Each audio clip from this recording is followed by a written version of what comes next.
एक समय की बात है कि दो भक्त, दो संत बने हुए थे, उन्हें चेले बना रखे थे।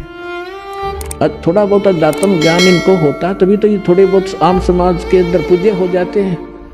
तो वो दो संत थे, एक संत कहने लगा चल मेरे शिष्य हैं वहां चलते हैं, वो दूसरा भी साथ चला गया। तो जिसके वो जाकर रुके उस बहन ने नाम ले रखा था, दीक्षा ले रखी थी।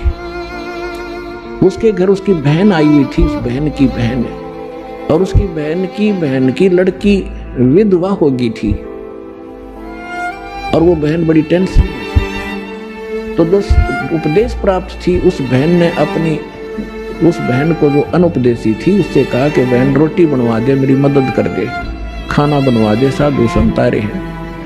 तो उस बहन ने वो खाना बना दिया जिसकी बेटी विधवा हो चुकी थी। उसी टेंशन में थी वह, क्या होगा मेरी बेटी का, छोटे छोटे बालक हैं, भाई भगवान के ऊपर कैसे गुजारा होगा, माता पिता को तो बड़ा टेंशन बनी रहती। अब इन विचारों से ग्रस्त उसने खाना बना दिया, संतों ने खा लिया, वह सो गए। तो सुबह जो दूसरा था वो उठा और इतना टेंशन में उठा कि भाई क्या हो गया। उठकर उसने अपने साथी से बताया, भाई आज तो ऐसा सपना आया जैसे मेरी लड़की विधवा होगी हो और उसका क्या होगा, मतलब बुरी तरह तड़फड़ा था। विवाह खुली जब चैन हुआ है तो बुद्धिमान था, उसने कहा अपने मित्र से कि क्या इस परिवार में किसी को कोई आपत्ति है। तो बोला जी मन भी नहीं पता करता हूँ। उसने अपनी शिष्या बुलाई कि बेटी आपकी कोई तकलीफ है किसी प्रकार की, कोई लड़की को हानि होगी है। तो कहने लगी जी मुझे तो कुछ है नहीं, आपकी कृपा से मेरी बहन आई हुई है और उसकी लड़की मर गई, उसकी लड़की भी विधवा होगी, अभी 10 से 15-20 दिन हुए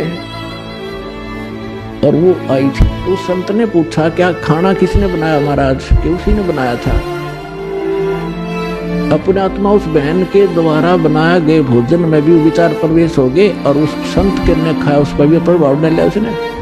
तो इसी प्रकार अब ये अच्छे वचन, अच्छे ज्ञान, अच्छी वाणी जो भी जिस जैसे कोई कहीं भी इसके क्रिया कर रहा है तो उसी के अंदर प्रवेश करेगी। जैसे कोई सेठ है बैठा बैठे मंत्र कर रहा है और काम क्या वहाँ पर वाणी ला ले अपने भगवान की, दुकानदार है या कोई किस मजदूर है और कहीं भी जो कार्य करता है अपना, तो वहाँ क्या होगा कि उस सामान के ऊपर भी इसका प्रभाव पड़ेगा, जो और खरीद के ले जाएंगे उन पर भी असर होगा। तो इस प्रकार हमारे जो सभी की आत्माओं पर पाप कर्मों का विष चढ़ने से मूर्छित पड़ी है या जागेगी और फिर बदन में लागेगी।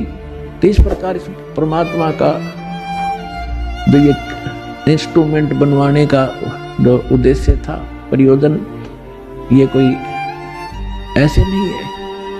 नहीं तो इसके अंदर सारी बकवास देखें, जब तक ये ज्ञान नहीं होता, कोई फिल्म देख रहा है, कोई और बकवास देख रहा है, कोई खेल देख रहा है, और अब ये ज्ञान होने के बाद कि ये बकवास छोड़ के इसमें भगवान देखो, परमात्मा का नाम सुनो, ज्ञान सुनेंगे, तो यही इंस्ट्रूमेंट जो दुरुपयोग करके हमारा जीवन नाश कर रहे थे, ये हमारे जीवन को सफल करेंगे।